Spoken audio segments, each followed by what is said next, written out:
I'm so excited for you to meet our next guest, the Reverend Dr. Jacqui Lewis. Welcome to Those Meddling Kids. I'm so glad to be here. What a fantastic series this is. Come on, keep up with the It's meddling. getting even better with you here. Y'all, so I cannot tell you how excited I am to hear from Reverend Dr. Lewis. I'm a Universalist Christian pastor. I've not had an abortion, but I strongly believe it's my right to choose, every birthing person's right to choose. He showed up at the steps of the Supreme Court to rave, to rage, and yes, even to pray for abortion access. Join us to act for abortion. Do I believe in a literal second coming of Jesus Christ? No, I do not believe in the literal second coming of Jesus Christ. To be honest with you, I think the second coming of Christ is you and me. We are the living body of Christ. What if we looked at each other and saw we narrowly missed being God's? Just by a little bit. Happy Coming Out Day to all my queer friends. You are loved by a God who has no pronouns, a God who made you exactly like you are. May God make her face to shine upon you. You get to name God the way you want to name God, and you get to name you the way you want to be named. And our job is to see you and love you and honor you. See you and love you and honor you. Trans people are divine, and transphobia is a sin. I've been changed in my life by my relationships and my activism with my queer siblings. You have queered me. You have cracked my heart wide open. You have made me want to be a better everything, and most especially a partner in the liberation of humanity.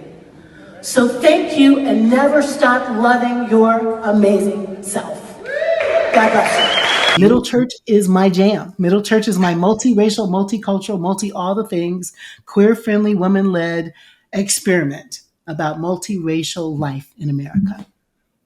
And you're a national voice, international voice, really, on this. So again, honored by your presence. They want to squash, I would say, the holy imagination that I think God wires in to young adults. Young adults are like, what the? They're anti-hypocrisy. They're anti-injustice. They're for freedom. They want to be in churches where all their friends are welcome, queer folks, Muslim folks, Jewish folks. They are open to racial mixing and playing and flourishing. And these anti-CRT people are misnaming a thing, but also wanting to squash the holy imagination of our future liberators. Oof, oof.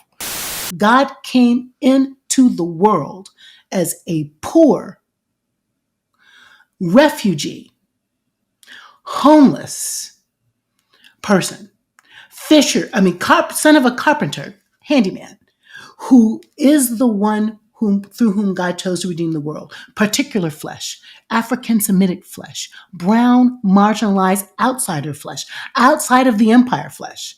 That's who God chose to inaugurate the reign of God through, to help us to do battle with powers and principalities from the place of the margins, from the place of the edges, from a critique of empire and whiteness and classism. That's the particular flesh through whom God chose to bless the world. So theologically, white people don't stop saying you're Christian if you don't understand the place of the margin. Just stop it. Call it something else. Call it empirism. Call it that. But Christian, the way of Jesus, before Constantine makes it the state religion, and he and his mama Helena like dip and skip around, making things look just like the empire, but church. This is an itinerant rabbi teaching the radicality of love as the way of God. Love, period, as the way of God. You are so generous with the wisdom, the experience, the knowledge that God has given you, and you've blessed us. You've truly, truly blessed us. And I cannot thank you enough for joining us on Those Meddling Kids. Thank you so much. Love it. Kids, keep remembering, meddling ones. That's your spiritual calling, is to get into some holy trouble and heal your own soul and heal the world. I'm counting on you.